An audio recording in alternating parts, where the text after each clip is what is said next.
Hello everyone, welcome to computer science G class. इस video के अंदर आज हम अंडरस्टैंड करेंगे कंप्यूटर के बारे में। कंप्यूटर क्या होता है, उसकी कैरेक्टरिस्टिक्स क्या हैं, एडवांटेजेस क्या हैं, डिसएडवांटेजेस क्या हैं और कहाँ कहाँ पे हम कंप्यूटर्स को आजकल यूज़ करते हैं। ऐसे बहुत सारे एरियाज़ हैं जहाँ पे आप कंप्यूटर्स को आजकल यूज़ में देखते हैं और आपको थोड़ी बहुत जानकारी भी होगी कंप्यूटर के बारे में, कंप्यूटर हम कैसे यूज़ करते हैं। अगर आपको फिर भी जानकारी नहीं है कंप्यूटर के बारे में तो आप इस वीडियो को ध्यान से देखें, आपको पता चल जाएगा कि कंप्यूटर क्या होता है, क्या काम करता है, उसके क्या क्या हम फ़ायदे ले सकते हैं। तो ये सारी चीज़ें आप इस वीडियो के अंदर अंडरस्टैंड करोगे। तो सबसे पहले हम अंडरस्टैंड करते हैं कंप्यूटर होता क्या है, कंप्यूटर की डेफिनेशन क्या है, वो हम यहाँ पे देखेंगे। तो सबसे पहले अगर हम चलें तो डेफिनेशन देखते हैं हम मल्टीपल डेफिनेशंस यहाँ पे देखेंगे। उन मल्टीपल डेफिनेशंस का मीनिंग सेम है। कंप्यूटर की डेफिनेशन अगर आप एक जगह पे देखोगे तो आपको थोड़ी सी अलग मिलेगी, दूसरी जगह पे देखोगे आपको थोड़ी सी अलग मिलेगी। तो ऐसा कुछ नहीं है, लेकिन काम सारा कंप्यूटर का एक जैसा ही होता है। उन डेफिनेशंस का मीनिंग भी एक जैसा ही होता है, लेकिन लिखने में थोड़े बहुत डिफरेंस हो सकता है। तो अभी हम अंडरस्टैंड करते हैं कंप्यूटर होता क्या है। कंप्यूटर जैसा कि आपने नॉर्मल अगर आप कोई किसी से भी पूछते हो तो आपको जो ये डेफिनेशन है वो आपको यही बताएगा। जैसे कि यहाँ पे लिखा हुआ है, computer is an electronic device that takes input from the user, processes it according to the given instructions and gives output to the user. तो यहाँ पे क्या बोला गया है, कंप्यूटर एक ऐसी इलेक्ट्रॉनिक डिवाइस है जो क्या करता है, यूज़र से इनपुट लेता है। यूज़र्स कौन होते हैं? जो भी कंप्यूटर को यूज़ कर रहे हैं उनको हम यूज़र्स बोल देते हैं। जैसे हम यूज़र हैं, अगर हम कंप्यूटर को चलाएंगे तो हम उस कंप्यूटर के यूज़र बन जाएंगे। कोई भी ऐसा पर्सन जो कंप्यूटर को यूज़ कर रहा है उसको हम यूज़र्स बोलते हैं। तो कंप्यूटर एक ऐसी इलेक्ट्रॉनिक डिवाइस हो गई जो यूज़र से इनपुट लेता है, फिर जो वो उसको इनपुट मिलती है कंप्यूटर को, उसके ऊपर थोड़ी सी प्रोसेसिंग करता है, उसको प्रोसेस बोलते हैं। प्रोसेसिंग कैसे करता है, उसको हम इंस्ट्रक्शंस देते हैं कि ऐसे इसके ऊपर काम करना है, तभी कंप्यूटर उसके ऊपर काम करता है। जो भी डाटा हमने या जो भी इनपुट हमने यूज़र ने उस कंप्यूटर को सप्लाई की होती है। और लास्ट में क्या करता है, कंप्यूटर प्रोसेस करने के बाद हमें आउटपुट भी प्रोवाइड करता है, किसी यूज़र को आउटपुट भी प्रोवाइड करता है। तो ये बेसिक सी डेफिनेशन है कंप्यूटर की काम करने की तरीके की। सबसे पहले यूज़र इनपुट देगा कंप्यूटर को, कंप्यूटर फिर उसके ऊपर काम करेगा। काम कैसे करेगा, उसके लिए हम उसको इंस्ट्रक्शंस देते हैं कि ऐसे ऐसे काम करना है उस इनपुट के हिसाब से। फिर उस प्रोसेस के बाद जो भी हमें रिजल्ट्स मिलते हैं उसको आउटपुट के द्वारा कंप्यूटर यूज़र को सप्लाई कर देता है। तो ये पूरा बेसिक प्रोसेस है कंप्यूटर को जब भी हम यूज़ करते हैं तो उसके लिए। अगर हम आगे चलें तो एक और डेफिनेशन जो इसकी हो सकती है तो ये सिमिलर ही है जैसे ऊपर आपने पढ़ी, लेकिन थोड़ा सा हम फिर भी इसको अंडरस्टैंड कर लेते हैं कि computer is an electronic data processing device है। यहाँ पे भी देखो इलेक्ट्रॉनिक डाटा प्रोसेसिंग डिवाइस आ गया। डाटा हो गया, क्या डाटा हो गया, जो यूज़र इनपुट दे रहा है उसको हम डाटा बोलते हैं। इलेक्ट्रॉनिक प्रोसेसिंग डिवाइस है जो क्या करता है, एक्सेप्ट्स एंड स्टोर्स डाटा एक्सेप्ट करेगा यूज़र से जिसको हम इनपुट बोल रहे हैं। फिर अगर ज़रूरत है उस डाटा को स्टोर करने की तो उसको स्टोर भी करता है अपनी मेमोरी के अंदर। फिर क्या करता है, उसके ऊपर प्रोसेसिंग करता है, उसकी प्रोसेसिंग करता है डाटा की। कैसे करेगा, वो इंस्ट्रक्शंस हम उसको दे देते हैं कि इस इंस्ट्रक्शंस के हिसाब से इस डाटा के ऊपर काम होना चाहिए। फिर क्या करता है, आउटपुट जनरेट करता है। जिस भी फॉर्मेट के अंदर हमें आउटपुट चाहिए उस फॉर्मेट में हमें आउटपुट प्रोवाइड कर देता है। तो ये एक डेफिनेशन आप लर्न कर सकते हो, देख सकते हो, याद रख सकते हो, अंडरस्टैंड कर सकते हो। इसके अलावा एक और अगर हम डेफिनेशन देखें तो कंप्यूटर एक ऐसी मशीन है या ऐसी डिवाइस है जो क्या करता है, प्रोसेसेस परफॉर्म करता है, प्रोसेसिंग करता है, कैलकुलेशन करता है, ऑपरेशंस करता है बेस्ड ऑन द इंस्ट्रक्शंस वही हैं, यूज़र्स ने जो भी इंस्ट्रक्शंस प्रोवाइड की होंगी उसके हिसाब से प्रोसेसिंग करेगा, कैलकुलेशन करेगा, अलग अलग काम करेगा। और जो भी इंस्ट्रक्शंस यूज़र दे रहा है उसके हिसाब से काम करेगा, या फिर हम किसी सॉफ्टवेयर के द्वारा भी इंस्ट्रक्शंस प्रोवाइड कर सकते हैं किसी कंप्यूटर को, फिर उसके हिसाब से कंप्यूटर काम करता है। तो ये वाली डेफिनेशन भी आप अंडरस्टैंड कर सकते हैं। इसके अलावा एक और लास्ट हम अगर डेफिनेशन इसकी देख लें तो वो होती है कि कंप्यूटर एक ऐसी इलेक्ट्रॉनिक मशीन है जो क्या करता है, कैलकुलेट करता है डाटा को वेरी क्विकली। आपको पता ही है कंप्यूटर की स्पीड बहुत ज़्यादा होती है, बहुत जल्दी से जल्दी वो कैलकुलेशन कर लेता है, तो इसलिए लिखा हुआ electronic machine that calculates data very quickly. Used for storing, storage करता है, जो भी डाटा स्टोर करने की ज़रूरत है या हम करवाना चाहते हैं कंप्यूटर से वो उसको स्टोर करता है। राइट करने के काम आता है, कुछ हमने लिखना है उसको सेव करना है लिख के, तो वो काम हम कर सकते हैं। ऑर्गेनाइज करता है, जो भी डाटा या इनपुट हम कंप्यूटर को सप्लाई करते हैं उसको ऑर्गेनाइज करता है ताकि हम उसको अच्छे तरीके से यूज़ कर सकें। और या फिर अगर हमने किसी के साथ इंफॉर्मेशन को, डाटा को शेयर करना है तो उसके लिए भी हम कंप्यूटर्स का यूज़ कर सकते हैं। तो ये अलग अलग डेफिनेशंस आपको मिल सकती हैं, इसके अलावा और भी कई सारी डेफिनेशंस आपको मिल सकती हैं, लेकिन बेसिक जो काम है वो काम एक ही है कि यूज़र से इनपुट लेता है, उसमें हम इंस्ट्रक्शंस दे सकते हैं कि कंप्यूटर से हमें क्या काम करवाना है, फिर काम करता है उसके ऊपर जिसको प्रोसेसिंग बोलते हैं, और लास्ट में हमें प्रोसेसिंग करने के बाद जो हमें रिजल्ट्स मिलते हैं उसको एज आउटपुट यूज़र को दे देता है वो। तो ये बेसिक वर्किंग है कंप्यूटर्स जब भी हम यूज़ करते हैं उस टाइम पे। अगर हम इसको अंडरस्टैंड करें एज इमेज देख के, तो इस इमेज से आपको ज़्यादा क्लियर हो जाएगा, और ज़्यादा क्लियर होना चाहिए ये। जैसे कि आपने हर एक डेफिनेशन में पढ़ा कि इनपुट लेता है कंप्यूटर, तो टॉप पे अगर इमेज पे देखो आप, लिखा हुआ लेफ्ट साइड में इनपुट कहाँ से आ रही है, कोई यूज़र दे रहा है बाहर से कंप्यूटर को। इसके जैसे डेफिनेशन में भी लिखा हुआ इनपुट के सामने, it is a stage where external data flows into the computer. बाहर से कोई डाटा जब कंप्यूटर के अंदर जाता है तो उसको हम इनपुट बोलते हैं। इनपुट जब कंप्यूटर को मिल जाती है तो उसके ऊपर वो प्रोसेस करता है, प्रोसेसिंग करता है उसकी। अगर प्रोसेसिंग के टाइम पे उसको कुछ डाटा को स्टोर करने की ज़रूरत है तो वो स्टोरेज में स्टोर भी करता है उसको। तो ये प्रोसेसिंग का पार्ट हो गया। प्रोसेसिंग एक ऐसी स्टेज है जहाँ पे डाटा को प्रोसेस किया जाता है कंप्यूटर के द्वारा, और जो भी नेसेसरी डाटा होता है उसको अपनी मेमोरी में स्टोर कर लेगा। और लास्ट में जब प्रोसेसिंग ख़त्म हो जाती है कंप्यूटर की, तो उसके बाद जो रिज़ल्ट्स हमें मिलते हैं वो उस स्टेज में मिलते हैं जहाँ पे जिसको बोलते हैं हम आउटपुट स्टेज। तो ये डेफिनेशंस जो आपने पढ़ी इस फिगर से आपको वो ज़्यादा क्लियर हो जाएंगी। तो ये तो होगी बेसिक डेफिनेशंस कंप्यूटर्स की, कि कंप्यूटर्स क्या होते हैं। अभी हम आगे चलते हैं, थोड़ी सी और इसके बारे में इंफॉर्मेशन ले लेते हैं कंप्यूटर्स के बारे में। जैसे यहाँ पे अगर आप देखो तो जो चार्ल्स बेबेज, ये चार्ल्स बेबेज एक पर्सन का नाम है जिसको कंप्यूटर्स का ग्रैंडफादर या फिर फादर ऑफ कंप्यूटर्स बोला जाता है। क्यों बोला जाता है? क्योंकि चार्ल्स बेबेज ने 1837 के आसपास एक एनालिटिक मशीन बनाई थी, एनालिटिक इंजन बनाया था, जिसके बेस के ऊपर ही, जिसका बेस यूज़ करके ही आज तक कंप्यूटर्स बनाए जा रहे हैं। इसीलिए चार्ल्स बेबेज को फादर ऑफ द कंप्यूटर्स बोला जाता है। उसी एनालिटिक इंजन के अंदर जो भी उसने मेथड्स अप्लाई किए थे, जो भी टेक्निक उसने यूज़ की थी, उसी टेक्निक को आज तक यूज़ करके कंप्यूटर्स को बनाया जा रहा है। इसीलिए इसको बोलते हैं फादर ऑफ कंप्यूटर, ये आपने याद रखना है।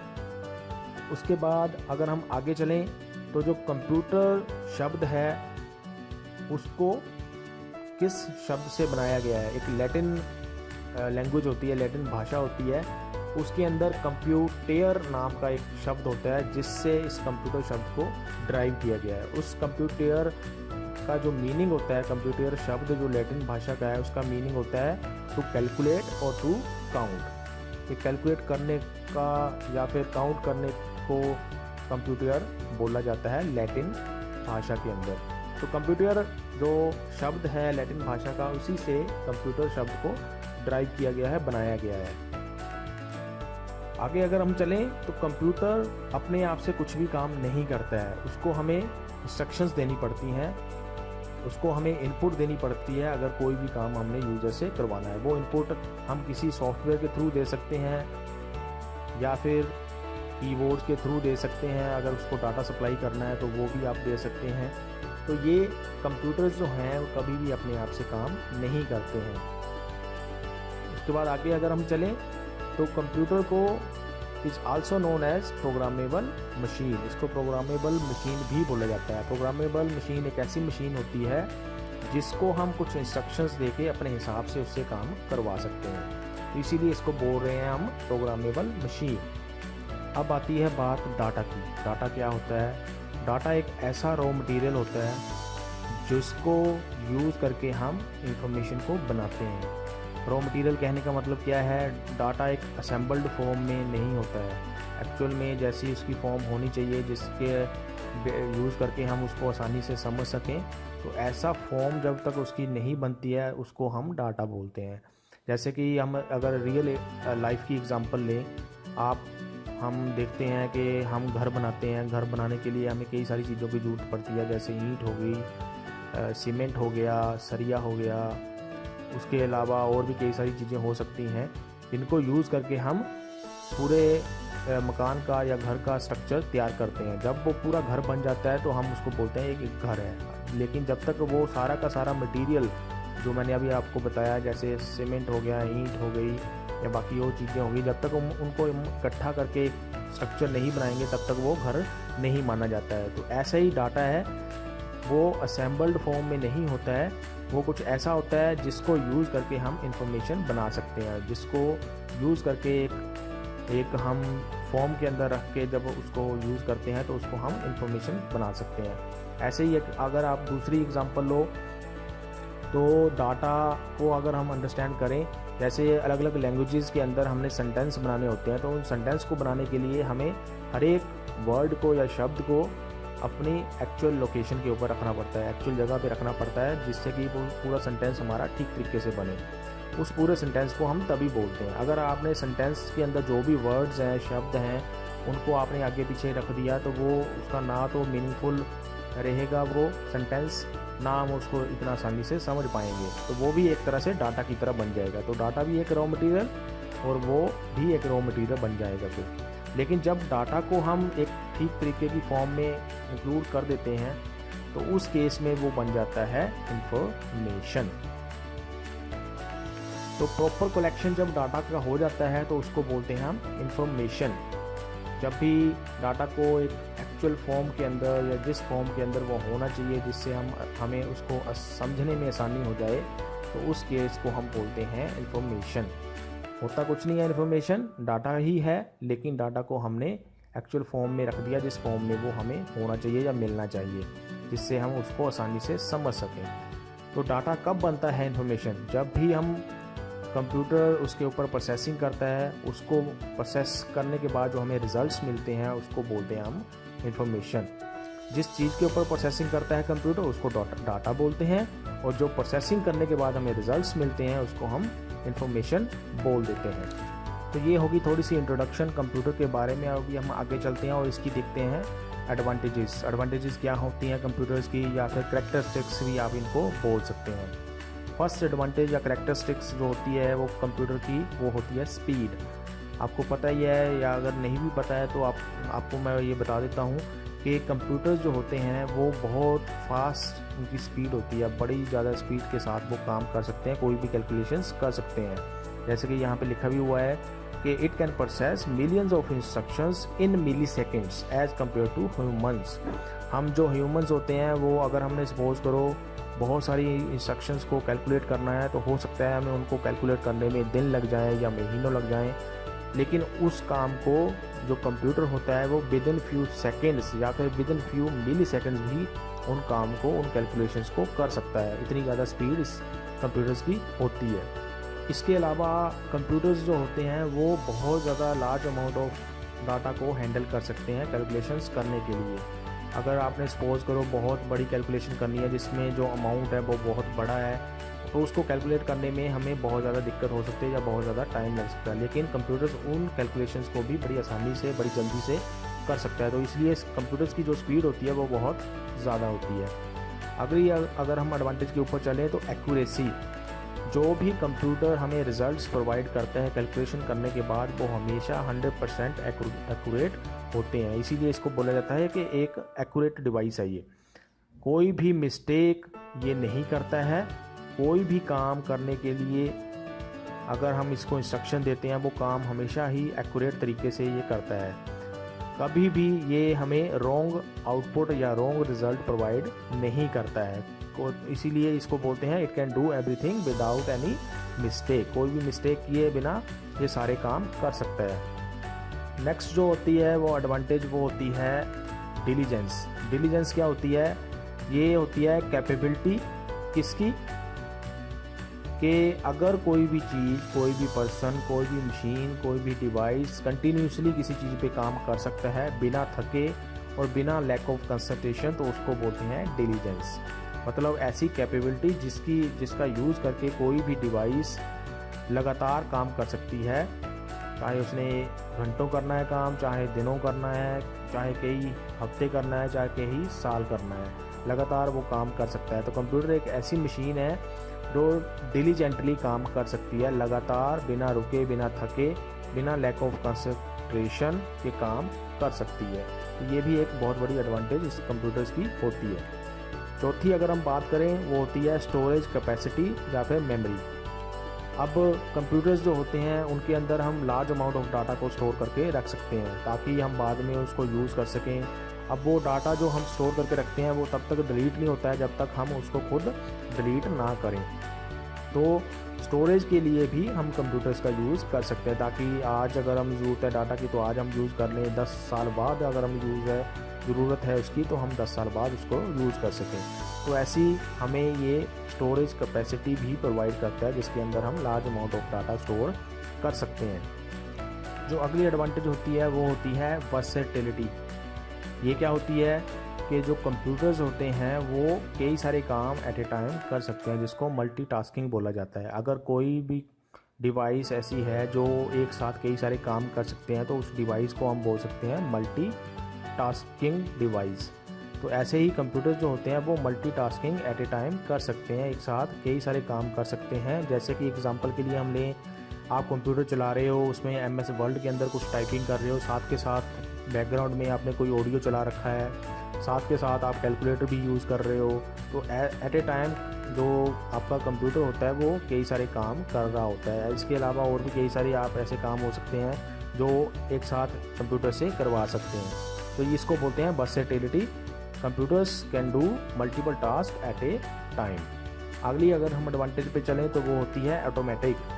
जो कंप्यूटर्स होते हैं वो ऑटोमेटिक होते हैं। ऑटोमेटिक का मतलब क्या है कि हम इसको एक बार इंस्ट्रक्शंस दे देते हैं, फिर उन इंस्ट्रक्शंस के ऊपर कंप्यूटर अपने आप काम करता है। हमें कोई भी उसको दोबारा से बीच में इंटरवेंशन करने की ज़रूरत नहीं होती है। हमें बीच में बार बार उसको इंस्ट्रक्शंस देने की ज़रूरत नहीं होती है। एक बार हमने इंस्ट्रक्शन दे दी फिर उनके ऊपर अपने आप काम करता रहता है कंप्यूटर जब तक उसके रिज़ल्ट्स हमें प्रोवाइड नहीं कर देता है। तो इसीलिए इसको बोला जाता है ऑटोमेटिक होता है कंप्यूटर्स की मशीन। जैसे कि एग्जांपल के लिए आप ATMs के ऊपर जाते हैं, हम ATM को हम कार्ड इंसर्ट करते हैं। वो कार्ड जब हम इंसर्ट कर रहे हैं तो हम एक तरह से उसको इनपुट दे रहे हैं, इंस्ट्रक्शन दे रहे हैं कि इस कार्ड को रीड करे। वो कार्ड को रीड करता है, फिर उसके हिसाब से हमें रिज़ल्ट्स प्रोवाइड करके देता है आफ्टर प्रोसेसिंग। फिर हम उन रिज़ल्ट्स के हिसाब से अपने अगले स्टेप्स लेते हैं, दोबारा से उसको इंस्ट्रक्शन देते हैं, वो दोबारा से उनके ऊपर कुछ प्रोसेसिंग करता है, फिर से उसके रिज़ल्ट्स हमें दिखाता है। तो ऐसे कंप्यूटर ऑटोमेटिकली काम करता रहता है। फुल्ली ऑटोमेटिक तो नहीं होता है कंप्यूटर, क्योंकि बीच में हमें इंस्ट्रक्शंस तो देनी ही पड़ती हैं। उन इंस्ट्रक्शंस के ऊपर काम करता है कंप्यूटर्स। तो ये कुछ कैरेक्टरिस्टिक्स या एडवांटेजेस होगी कंप्यूटर्स की जिनका यूज़ करके हम आसानी से कोई भी काम कर सकते हैं कंप्यूटर्स का यूज़ करके। जो काम करने में हमें कंप्यूटर से पहले कई दिन लग सकते थे वो हम कुछ सेकेंड्स या कुछ मिनटों के अंदर काम करवा सकते हैं कंप्यूटर्स का यूज़ करके। अभी हम चलते हैं इसकी लिमिटेशंस के ऊपर या फिर डिसएडवांटेजेस के ऊपर। पहली जो डिसएडवांटेज इसकी होती है वो होती है नो IQ। IQ क्या है? Intelligent quotient. इंटेलिजेंस कोशेंट होता है जो जैसे कि ह्यूमन बींग्स में भी होता है। हम अगर दिमाग को मापने की कोशिश करें तो उसको बोलते हैं इंटेलिजेंस कोशेंट। कितना परसेंट दिमाग का कोई पर्सन यूज़ कर सकता है या यूज़ हो रहा है उसको बोलते हैं इंटेलिजेंस कोशेंट। तो कंप्यूटर्स जो होते हैं उसका नो IQ होता है, IQ नहीं होता है उसका। क्या मतलब हुआ इसका कि कंप्यूटर अपने आप से कोई डिसीज़न नहीं ले सकता है, अपने आप से कोई काम नहीं कर सकता है। जब तक हम उसको इंस्ट्रक्शन नहीं देंगे वो अपने आप से कुछ काम नहीं कर पाएगा। तो इंस्ट्रक्शंस के ऊपर ही रिलाई करता है, इसीलिए बोलते हैं इसको नो IQ। अगले अगर हम डिसएडवांटेज के ऊपर जाएं तो वो होती है डिपेंडेंसी। डिपेंडेंसी क्या हो गई कि यूज़र्स के इंस्ट्रक्शंस के ऊपर ही ये काम करता है, अदरवाइज़ ये काम नहीं करेगा। तो इसीलिए डिपेंडेंसी होगी इसके ऊपर, यूज़र्स के ऊपर, उसकी इंस्ट्रक्शंस के ऊपर। थर्ड अगर हम डिसएडवांटेज की बात करें तो वो होती है नो फीलिंग। कंप्यूटर्स की कोई फीलिंग नहीं होती है, कोई इमोशंस नहीं होते हैं जैसे ह्यूमन बींग्स में होते हैं। हम इमोशंस को समझते हैं, किसी की फीलिंग्स को समझते हैं, लेकिन कंप्यूटर्स ऐसा नहीं कर पाते हैं। तो ये भी एक डिसएडवांटेज कंप्यूटर्स की होती है। अगर हम चौथे पे जाएँ तो एनवायरनमेंट, जहाँ पे हमने कंप्यूटर्स रखा होता है वो उस जगह को हमें साफ़ सुथरा रखना पड़ता है, डस्ट फ्री होना चाहिए। अदरवाइज़ अगर डस्ट आपके बहुत ज़्यादा कंप्यूटर में चली जाती है तो वो डैमेज होना शुरू हो सकते हैं या काम करना तो वो बंद कर सकते हैं। तो ऐसा डस्ट फ्री या सूटेबल एनवायरनमेंट हमें कंप्यूटर्स को प्रोवाइड करना पड़ता है, जिससे कि वो फ्लोलेस तरीके से काम करते रहें, कंटिन्यूसली काम करते रहें। तो ये होगी कुछ डिसएडवांटेजेस कंप्यूटर्स की। अभी जो लास्ट हमने इस वीडियो के अंदर देखना है वो है एप्लीकेशंस ऑफ कंप्यूटर। कहाँ कहाँ पे हम कंप्यूटर्स को यूज़ करते हैं आजकल की अपनी रियल लाइफ के अंदर। आपने कई जगह पे कंप्यूटर्स का यूज़ होता हुआ देखा होगा, जैसे बैंक्स हो गए, एजुकेशन के अंदर स्कूल्स में अवेलेबल होते हैं, या दुकानों पे भी अवेलेबल होते हैं, मॉल्स में अवेलेबल होते हैं। कई ऐसी जगह होती हैं जहाँ पे कंप्यूटर्स का यूज़ होता है। लगभग अगर आप देखो हर एक फील्ड के अंदर आजकल कंप्यूटर यूज़ हो रहे हैं। तो उन एप्लीकेशंस को अब हम यहाँ पे अंडरस्टैंड करेंगे। पहली एप्लीकेशन होगी एजुकेशन। जैसे कि आप देखते ही हैं, हम ऑनलाइन क्लासेस ले सकते हैं कंप्यूटर्स का यूज़ करके, ऑनलाइन एग्जामिनेशन आप दे सकते हो, ऑनलाइन कंप्यूटर्स का यूज़ करके ई बुक्स आप पढ़ सकते हो, ऑनलाइन ट्यूटोरियल आपको मिल सकते हैं जिनका यूज़ करके आप अपनी रीडिंग कर सकते हैं, या फिर कंप्यूटर्स के ऊपर कुछ कई सारे कंप्यूटर के रिलेटेड आप प्रैक्टिकल करके देख सकते हैं, कुछ एक्सपेरिमेंट्स करके देख सकते हैं। तो उसके अंदर एजुकेशन के अंदर भी कंप्यूटर्स का बहुत सारा यूज़ होता है। दूसरा अगर हम देखें एप्लीकेशन कंप्यूटर की, वो होती है बिजनेसेस के अंदर बहुत सारे यूज़ होते हैं कंप्यूटर्स के। अलग अलग कंपनीज़ अलग अलग तरीके से कंप्यूटर्स को यूज़ करती हैं। जैसे कि कंप्यूटर का यूज़ कोई भी ऑर्गेनाइजेशन, बिजनेस की ऑर्गेनाइजेशन या कंपनी किसके लिए कर सकती है? Maintenance of stocks. अपना स्टॉक कितना है उनके पास, जो वो मटेरियल बनाते हैं या वो प्रोडक्ट बनाती है कंपनी, उनके पास कितना बनाया प्रोडक्ट वहाँ पे उनके स्टॉक के अंदर पड़ा हुआ है, कितना नहीं पड़ा हुआ है, कितना कम है, क्या उनको दोबारा से बनाने की ज़रूरत है। ये सारी इन्फॉर्मेशन वो कंप्यूटर्स के अंदर स्टोर करके रख सकते हैं।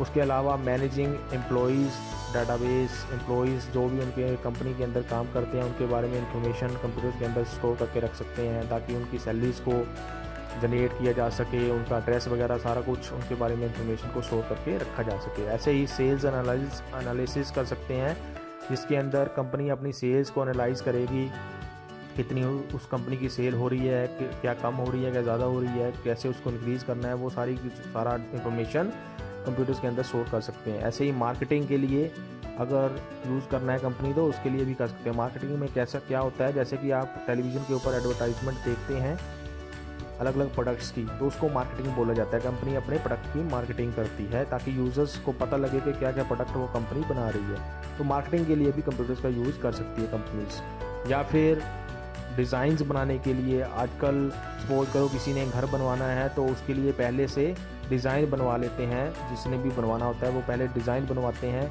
तो उन डिज़ाइंस को बनाने के लिए भी कंप्यूटर्स का यूज़ किया जाता है। अगर अच्छे तरीके से डिज़ाइन बनाना है तो उसके लिए कई सारे सॉफ्टवेयर अवेलेबल होते हैं कंप्यूटर्स के अंदर, जिनका यूज़ करके अलग अलग डिज़ाइन बना सकते हैं। अलग अलग डिज़ाइन बना के उनको उस कस्टमर को दिखा सकते हैं कि कैसे वो डिज़ाइन बनेगा, या कैसे उनका जो भी उनकी लेआउट होगी उस हाउस की जो वो बनवाना चाहते हैं उसकी हिसाब से वो डिज़ाइन अपना चेक कर सकते हैं कस्टमर्स। तो बिजनेसेस के अंदर भी ऐसे हम यूज़ कर सकते हैं कंप्यूटर्स का। तीसरी अगर हम आगे चलें तो वो बैंक्स में आप जाते हो तो वहाँ पे आप देखते हो कंप्यूटर्स का बहुत सारा यूज़ हो रहा होता है। तो वो किस लिए होता है? क्योंकि उन कंप्यूटर्स के अंदर वो कस्टमर के रिलेटेड इन्फॉर्मेशन को स्टोर करके रखते हैं। उनके अकाउंट्स में क्या चल रहा है, क्या उसके अंदर उन्होंने अमाउंट स्टोर करके रखा हुआ है, कितना बैलेंस उनके अकाउंट के अंदर बचा हुआ है, इसके बारे में इंफॉर्मेशन भी स्टोर करके रख सकते हैं। या फिर ट्रांजैक्शंस करनी है, पैसे निकालने हैं किसी ने, जमा करवाने हैं, तो वो भी कंप्यूटर्स के थ्रू ही बैंक्स में किया जाता है। इसके अलावा ATMs जो होते हैं वो भी बैंकिंग के रिलेटेड ही हैं। वहाँ पे जो ATMs मशीन्स लगी होती हैं वो भी कंप्यूटर्स ही होते हैं। तो ये भी बैंकिंग सिस्टम के अंदर भी कंप्यूटर्स का यूज़ होता है। उसके अलावा आगे अगर हम चलें एप्लीकेशन हेल्थ केयर आ गई हॉस्पिटल्स के रिलेटेड। हॉस्पिटल्स में भी कंप्यूटर्स का बहुत सारा यूज़ होता है। जैसे कई सारे ऐसे टेस्ट होते हैं जिनको करवाने के लिए और उनकी रिपोर्ट्स को अगर हमने देखना है, उनके रिज़ल्ट्स अगर हमने देखने हैं, तो उनको रिज़ल्ट्स को ऑब्टेन करने के लिए अलग अलग कंप्यूटर सिस्टम्स का यूज़ किया जाता है। जैसे ECG होगी, CT स्कैन हो गया, अल्ट्रासाउंड हो गया। इनको करने के लिए इनके द्वारा जो टेस्ट होते हैं वो भी कंप्यूटर्स के द्वारा ही किए जाते हैं। तो हेल्थ केयर के अंदर या हॉस्पिटल्स के अंदर भी कंप्यूटर का बहुत सारा यूज़ होता है। अगली अगर हम एप्लीकेशन की बात करें तो वो होती है साइंस। साइंटिस्ट जो होते हैं वो नए नए एक्सपेरिमेंट्स करते रहते हैं। उन एक्सपेरिमेंट्स को करने के लिए भी वो कंप्यूटर्स का यूज़ कर सकते हैं, ताकि वो अपनी रिसर्च जो भी उन्होंने की है या उन्होंने करनी है वो उसके अंदर स्टोर करके रख सकें। तो वो सारी चीज़ें भी साइंटिस्ट अपने यूज़ के लिए रख सकते हैं। जब भी उनको ज़रूरत पड़ेगी वो कंप्यूटर्स का यूज़ करके उसको दोबारा से पढ़ सकते हैं, या अपनी नॉलेज के लिए उनको किसी दूसरे को अगर उन्हें इंफॉर्मेशन शेयर करनी है तो वो उसके लिए भी यूज़ कर सकते हैं। तो ऐसे साइंस के फील्ड में भी कंप्यूटर्स का यूज़ होता है। सिक्स्थ अगर हम एडवांटेज एप्लीकेशन की बात करें तो वो होती है गवर्नमेंट सेक्टर के अंदर भी कंप्यूटर्स का बहुत सारा यूज़ होता है। जैसे कि अगर गवर्नमेंट ने मेंटेन करके रखने हैं सेंसस के रिकॉर्ड, सेंसस क्या होता है, जनगणना जो करते हैं उसके रिकॉर्ड को मेंटेन करके रखना है, तो वो कंप्यूटर्स के अंदर स्टोर करके रख सकते हैं। व्हीकल रजिस्ट्रेशन, जैसे गाड़ियाँ होती हैं उनकी रजिस्ट्रेशन करवाई जाती है, कौन सी गाड़ी किसके नाम पे है, क्या उसका एड्रेस है, क्या उसको नंबर दिया गया है गाड़ी को, उसके बारे में इंफॉर्मेशन स्टोर करके रखनी है तो वो कंप्यूटर्स के अंदर कर सकते हैं। उसके अलावा वोटर लिस्ट बनती हैं, वो भी गवर्नमेंट सेक्टर के द्वारा बनाई जाती हैं, तो वो भी कंप्यूटर्स के द्वारा ही बनाई जाती हैं। उसके अलावा ड्राइविंग लाइसेंस हो गया, लैंड रिकॉर्ड हो गया, इन सारी इन्फॉर्मेशन को भी अगर स्टोर करके रखना है तो वो भी कंप्यूटर्स का यूज़ करके ही गवर्नमेंट जो होती हैं वो करती हैं। तो इसके अलावा और भी कई सारी एप्लीकेशंस हो सकती हैं जो कंप्यूटर्स का यूज़ करती हैं। जैसे कि आप यहाँ पे देख रहे हो कम्युनिकेशन, 7th जो इसकी एप्लीकेशन है कम्युनिकेशन। तो कम्युनिकेशन क्या होता है? कम्युनिकेशन होता है जिसका यूज़ करके हम मैसेज को एक्सचेंज करते हैं एक दूसरे के साथ। कोई हमने किसी से बात करनी है तो वो हम कम्युनिकेशन कर रहे होते हैं उसके साथ। तो कम्युनिकेशन करने के लिए भी कंप्यूटर्स का आजकल बहुत सारा यूज़ होता है। जैसे कि कम्युनिकेशन करने के लिए हम ईमेल का यूज़ कर सकते हैं, चैट का यूज़ कर सकते हैं, वीडियो कॉन्फ्रेंस का यूज़ कर सकते हैं। तो ये अलग अलग तरीके हैं जिनका यूज़ करके भी हम कंप्यूटर से कम्युनिकेशन किसी दूसरे के साथ कर सकते हैं। तो ये हो गई कुछ एप्लीकेशंस कंप्यूटर्स की। इसके अलावा और भी हर एक फील्ड की लगभग आपको एप्लीकेशंस मिल जाएंगी कंप्यूटर्स की, जहाँ पे कंप्यूटर यूज़ होते हैं। तो ये हमारा छोटा सा टॉपिक था जिसके अंदर हमने अंडरस्टैंड किया कि कंप्यूटर क्या होता है, उसकी डेफिनेशन क्या हो गई, उसके बारे में थोड़ी सी इंट्रोडक्शन, उसके बाद एडवांटेजेस, डिसएडवांटेजेस और उसकी एप्लीकेशंस। अगर आपको इस टॉपिक के अंदर इन जो भी हमने यहाँ पे अंडरस्टैंड किया है उसके बारे में कोई भी क्वेश्चंस हैं तो आप कमेंट सेक्शन में क्वेश्चंस पूछ सकते हैं। अभी के लिए इस वीडियो के अंदर इतना ही। Thanks for watching.